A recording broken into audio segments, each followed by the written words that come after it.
The recent wave of Gen Z-driven protests has spotlighted the legitimate concerns and voices of our youth who are advocating for meaningful change and recognition. These protests, however, have also been marred by alarming incidents of violence against Kenyans, including journalists.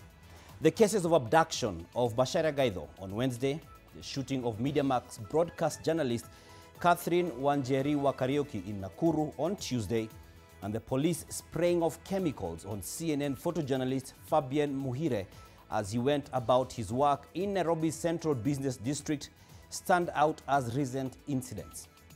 These acts of targeting journalists are unacceptable and must be unequivocally condemned. Peaceful demonstrations and protests are a form of free speech protected by our Constitution. They are a vital mechanism through which citizens, particularly our youth, can voice their frustrations and demands better today, tomorrow, and beyond. Journalists play an indispensable role in covering these protests, ensuring that the public remains informed and that the grievances of the protesters reach the relevant authorities and stakeholders. The Gen Z-led protests are driven by legitimate concerns that require our attention and action. Our youth are advocating for timely issuance of national identity cards or ID cards, passports, and higher education loans board disbursements, among other pressing issues. The government's acknowledgement of these issues and the concessions made by the president are steps in the right direction. However, more must be done to address these concerns comprehensively and with urgency. We must start by recognizing the legitimacy of the Gen Z's demands. These young citizens are not just protesting for the sake of it. They are highlighting issues that need a national conversation and immediate practical solutions. The government, civil society, and all stakeholders must acknowledge that the concerns raised by the youth are real and pressing. Their voices must be heard and their demands addressed with the seriousness they deserve. Furthermore, we must empathize with these young Kenyans' perspectives. Families who have lost loved ones during these protests are mourning, and their grief must be acknowledged.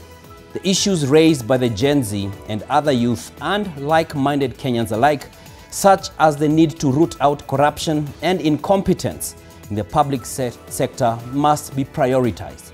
So, even as the Fourth Estate gives platform to these matters, it is key to reiterate that the recent violent incidents against journalists are deeply troubling. These attacks are not only a violation of the journalists' rights, but also an assault on press freedom and democracy. Journalists have a rightful duty to cover protests and provide timely and accurate information to the public. Their safety and freedom to report without fear of retribution must be protected at all costs. The media commits to highlight the interventions proposed by both the government and the youth. The government's concessions, though commendable, must be followed by concrete actions to resolve the issues raised. Simultaneously, the youth should continue to engage peacefully and constructively to push for the changes they seek. Both parties must work collaboratively and find sustainable solutions that address the root causes of these protests. We call upon the government to take immediate action to ensure the safety of journalists. This includes conducting thorough investigations into the recent attacks and holding those responsible accountable. It is imperative to create an environment where journalists can perform their duties without fear of violence or intimidation. The protection of journalists is not just about safeguarding individuals. It is about upholding the principles of democracy and free speech. We must condemn unacceptable and illegal acts unequivocally and take immediate steps to protect journalists and uphold their rights.